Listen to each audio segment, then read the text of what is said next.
श्रीदेवी स्कंदमाता स्तोत्रम्।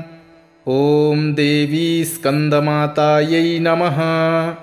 सिंहासनगता नित्यं पद्माञ्चितकरद्वया शुभदास्तु सदा देवी स्कंदमाता यशस्विनी। या देवी सर्वभूतेषु मा स्कंदमाता रूपेण संस्थिता। नमस्तस्यै नमस्तस्यै नमस्तस्यै नमो नमः। वन्दे वाञ्छितकामार्थे चन्द्रार्धकृतशेखरां सिंहरूढा चतुर्भुजा स्कंदमाता यशस्विनीं। धवलवर्णा विशुद्धचक्रिस्थितो पञ्चमदुर्गां त्रिनेत्राम् अभयपद्मयुग्मकरां दक्षिण ऊरुपुत्रधरां भजेम। पटाम्बरपरिधानां मृदुहास्या नानालङ्कारभूषितां मञ्जीरहारकेयूरकिङ्किणी रत्नकुण्डलधारिणीं। प्रफुल्लवदनां पल्लवाधरां कान्तकपोलां पीनपयोधरां कमनीयां लावण्यां चारु त्रिवलीनितम्बनीं। नमामि स्कंदमाता स्कंदधारिणीं समग्रतत्त्वसागरं पारपारगहरां।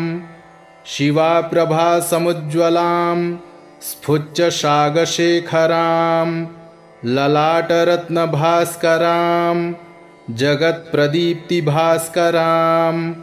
महेन्द्रकश्यपार्चितां सनत्कुमारसंस्तुतां सुरासुरेन्द्रवन्दितां यथार्थनिर्मलाद्भुतां।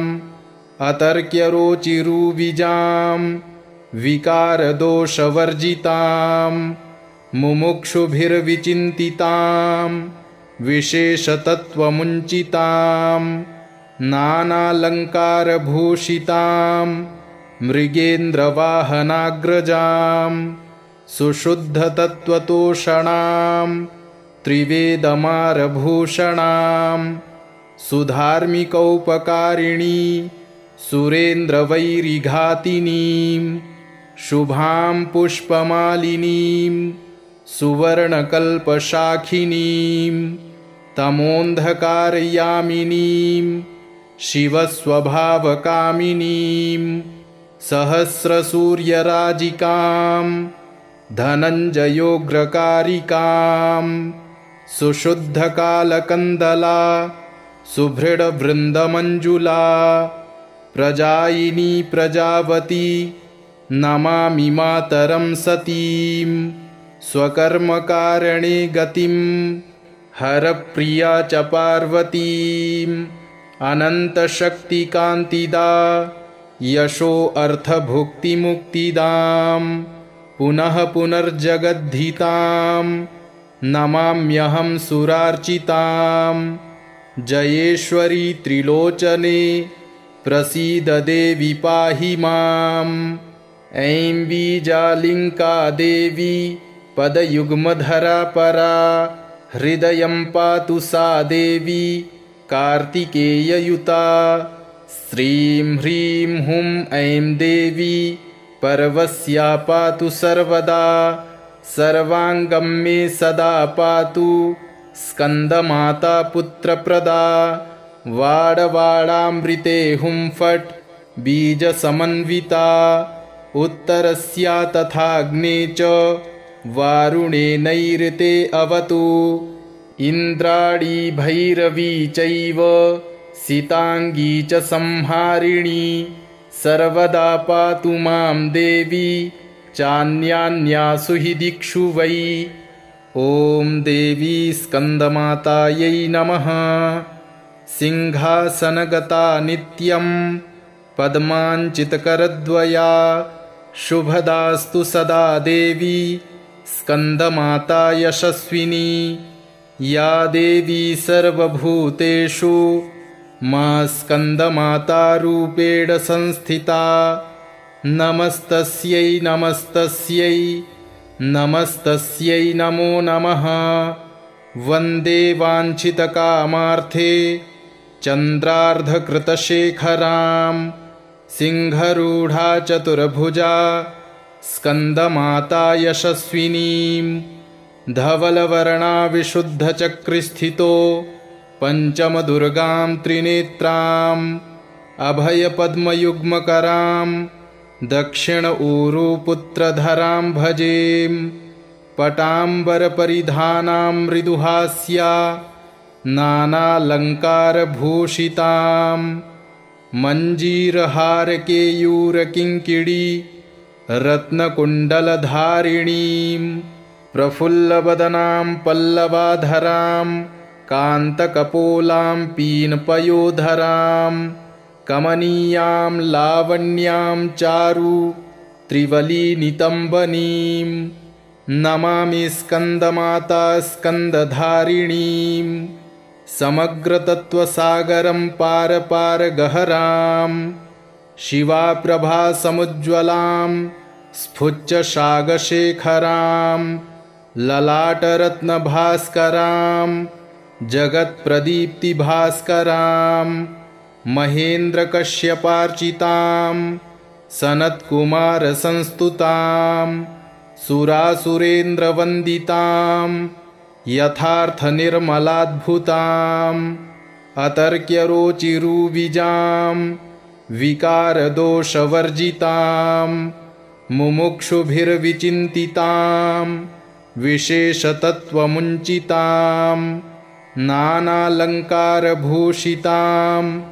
मृगेन्द्रवाहनाग्रजां सुशुद्धतत्त्वतोषणां त्रिवेदमारभूषणां सुधार्मिकौपकारिणी सुरेन्द्रवैरिघातिनीं शुभां पुष्पमालिनीं सुवर्णकल्पशाखिनीं तमोन्धकारयामिनीं शिवस्वभावकामिनीं सहस्रसूर्यराजिकां धनञ्जयोग्रकारिकां सुशुद्धकालकन्दला सुभृडवृन्दमञ्जुला प्रजायिनी प्रजावती नमामि मातरं सतीं स्वकर्मकारणे गतिं हरप्रिया च पार्वतीं अनन्तशक्तिकान्तिदा यशो अर्थभुक्तिमुक्तिदां पुनः पुनर्जगद्धितां नमाम्यहं सुरार्चितां जयेश्वरी त्रिलोचने प्रसीद देवी पाहि माम्। ऐं बीजालिङ्का देवी पदयुग्मधरा परा हृदयं पातु सा देवी कार्तिकेययुता। श्रीं ह्रीं हुं ऐं देवी पर्वस्या पातु सर्वदा सर्वाङ्गं मे सदा पातु स्कन्दमाता पुत्रप्रदा। वाडवाडामृते हुं फट् बीजसमन्विता उत्तरस्या तथाग्ने च वारुणे नैऋते अवतु। इन्द्राणी भैरवी चैव सिताङ्गी च संहारिणी सर्वदा पातु मां देवी चान्यान्यासु हि दिक्षु वै। ॐ देवी स्कन्दमातायै नमः। सिंहासनगता नित्यं पद्माञ्चितकरद्वया शुभदास्तु सदा देवी स्कन्दमाता यशस्विनी। या देवी सर्वभूतेषु मा स्कन्दमातारूपेण संस्थिता नमस्तस्यै नमस्तस्यै नमस्तस्यै नमो नमः। वन्दे वाञ्छितकामार्थे चन्द्रार्धकृतशेखरां सिंहरूढा चतुर्भुजा स्कन्दमाता यशस्विनीं धवलवर्णा विशुद्धचक्रिस्थितो पञ्चमदुर्गां त्रिनेत्राम् अभयपद्मयुग्मकरां दक्षिण ऊरुपुत्रधरां भजेम। पटाम्बरपरिधानां मृदुहास्या नानालङ्कारभूषितां मञ्जीरहारकेयूरकिङ्किणी रत्नकुण्डलधारिणीं प्रफुल्लवदनां पल्लवाधरां कान्तकपोलां पीनपयोधरां कमनीयां लावण्यां चारु त्रिवलीनितम्बनीं नमामि स्कन्दमाता स्कन्दधारिणीं समग्रतत्त्वसागरं पारपारगहरां शिवाप्रभासमुज्ज्वलां स्फुच्चसागशेखरां ललाटरत्नभास्करां जगत्प्रदीप्तिभास्करां महेन्द्रकश्यपार्चितां सनत्कुमारसंस्तुतां सुरासुरेन्द्रवन्दितां यथार्थनिर्मलाद्भुताम् अतर्क्यरोचिरुविजां विकारदोषवर्जितां मुमुक्षुभिर्विचिन्तितां विशेषतत्त्वमुञ्चितां नानालङ्कारभूषितां मृगेन्द्रवाहनाग्रजां सुशुद्धतत्त्वतोषणां त्रिवेदमारभूषणां सुधार्मिकौपकारिणी सुरेन्द्रवैरिघातिनीं शुभां पुष्पमालिनीं सुवर्णकल्पशाखिनीं तमोन्धकारयामिनीं शिवस्वभावकामिनीं सहस्रसूर्यराजिकां धनञ्जयोग्रकारिकां सुशुद्धकालकन्दला सुभृडवृन्दमञ्जुला प्रजायिनी प्रजावती नमामि मातरं सतीं स्वकर्मकारणे गतिं हरप्रिया च पार्वतीम् अनन्तशक्तिकान्तिदा यशो अर्थभुक्तिमुक्तिदां पुनः पुनर्जगद्धितां नमाम्यहं सुरार्चितां जयेश्वरी त्रिलोचने प्रसीद देवी पाहि माम् ऐं बीजालिङ्का देवी पदयुग्मधरा परा हृदयं पातु सा देवी कार्तिकेययुता श्रीं ह्रीं हुं ऐं देवी पर्वस्या पातु सर्वदा सर्वाङ्गं मे सदा पातु स्कन्दमाता पुत्रप्रदा वाडवाडामृते हुं फट् बीजसमन्विता उत्तरस्या तथाग्ने च वारुणे नैऋते अवतु इन्द्राणी भैरवी चैव सिताङ्गी च संहारिणी सर्वदा पातु मां देवी चान्यान्यासु हि दिक्षु वै ॐ देवी स्कन्दमातायै नमः सिंहासनगता नित्यं पद्माञ्चितकरद्वया शुभदास्तु सदा देवी स्कन्दमाता यशस्विनी या देवी सर्वभूतेषु मा स्कन्दमातारूपेण संस्थिता नमस्तस्यै नमस्तस्यै नमस्तस्यै नमो नमः वन्दे वाञ्छितकामार्थे चन्द्रार्धकृतशेखरां सिंहरूढा चतुर्भुजा स्कन्दमाता यशस्विनीं धवलवर्णा विशुद्धचक्रिस्थितो पञ्चमदुर्गां त्रिनेत्राम् अभयपद्मयुग्मकरां दक्षिण ऊरुपुत्रधरां भजेम पटाम्बरपरिधानां मृदुहास्या नानालङ्कारभूषितां मञ्जीरहारकेयूरकिङ्किणी रत्नकुण्डलधारिणीं प्रफुल्लवदनां पल्लवाधरां कान्तकपोलां पीनपयोधरां कमनीयां लावण्यां चारु त्रिवलीनितम्बनीं नमामि स्कन्दमाता स्कन्दधारिणीं समग्रतत्त्वसागरं पारपारगहरां शिवाप्रभासमुज्ज्वलां स्फुज्जसागशेखरां ललाटरत्नभास्करां जगत्प्रदीप्तिभास्करां महेन्द्रकश्यपार्चितां सनत्कुमारसंस्तुतां सुरासुरेन्द्रवन्दितां यथार्थनिर्मलाद्भुताम् अतर्क्यरोचिरुविजां विकारदोषवर्जितां मुमुक्षुभिर्विचिन्तितां विशेषतत्त्वमुञ्चितां नानालङ्कारभूषितां मृगेन्द्रवाहनाग्रजां सुशुद्धतत्त्वतोषणां त्रिवेदमारभूषणां सुधार्मिकौपकारिणी सुरेन्द्रवैरिघातिनीं शुभां पुष्पमालिनीं सुवर्णकल्पशाखिनीं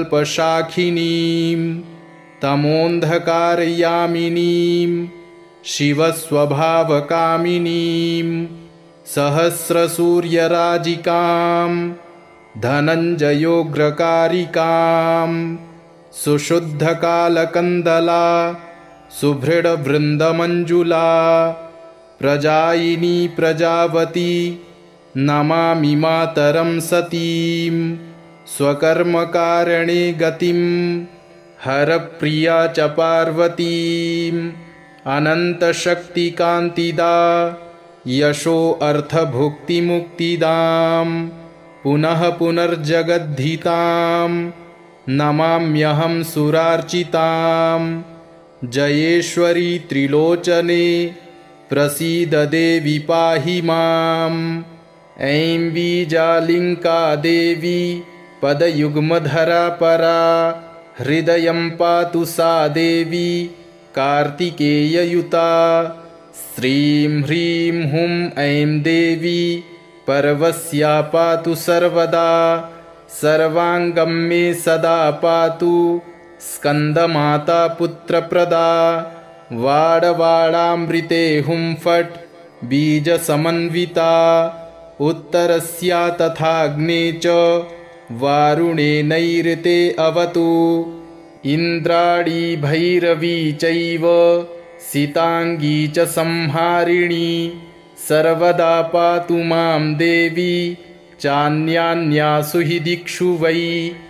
ॐ देवी स्कन्दमातायै नमः। सिंहासनगता नित्यं पद्माञ्चितकरद्वया शुभदास्तु सदा देवी स्कन्दमाता यशस्विनी या देवी सर्वभूतेषु मा स्कन्दमातारूपेण संस्थिता नमस्तस्यै नमस्तस्यै नमस्तस्यै नमो नमः।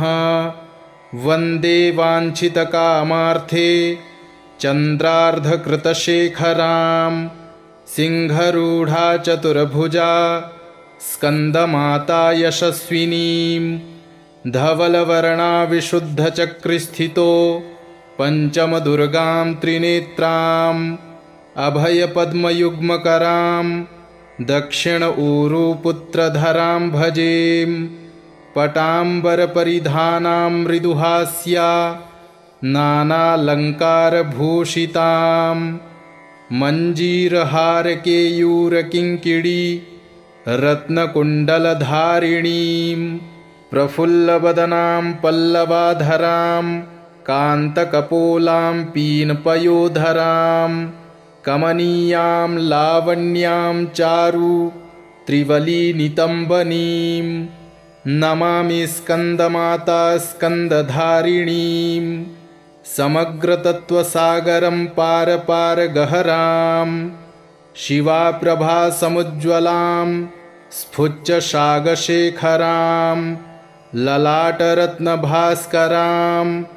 जगत्प्रदीप्तिभास्करां महेन्द्रकश्यपार्चितां सनत्कुमारसंस्तुतां सुरासुरेन्द्रवन्दितां यथार्थनिर्मलाद्भुताम् अतर्क्यरोचिरुविजां विकारदोषवर्जितां मुमुक्षुभिर्विचिन्तितां विशेषतत्त्वमुञ्चितां नानालङ्कारभूषितां मृगेन्द्रवाहनाग्रजां सुशुद्धतत्त्वतोषणां त्रिवेदमारभूषणां सुधार्मिकौपकारिणी सुरेन्द्रवैरिघातिनीं शुभां पुष्पमालिनीं सुवर्णकल्पशाखिनीं तमोन्धकारयामिनीं शिवस्वभावकामिनीं सहस्रसूर्यराजिकां धनञ्जयोग्रकारिकां सुशुद्धकालकन्दला सुभृडवृन्दमञ्जुला प्रजायिनी प्रजावती नमामि मातरं सतीं स्वकर्मकारणे गतिं हरप्रिया च पार्वतीम् अनन्तशक्तिकान्तिदा यशो अर्थभुक्तिमुक्तिदां पुनः पुनर्जगद्धितां नमाम्यहं सुरार्चितां जयेश्वरी त्रिलोचने प्रसीद देवी पाहि माम् ऐं बीजालिङ्का देवी पदयुग्मधरा परा हृदयं पातु सा देवी कार्तिकेययुता श्रीं ह्रीं हुं ऐं देवी पर्वस्या पातु सर्वदा सर्वाङ्गं मे सदा पातु स्कन्दमाता पुत्रप्रदा वाडवाडामृते हुं फट् बीजसमन्विता उत्तरस्या तथाग्ने च वारुणे नैऋते अवतु इन्द्राणी भैरवी चैव सिताङ्गी च संहारिणी सर्वदा पातु मां देवी चान्यान्यासु हि दिक्षु वै इति श्रीदेवी स्कन्दमाता स्तोत्रम् एवं कवचं सम्पूर्णम्।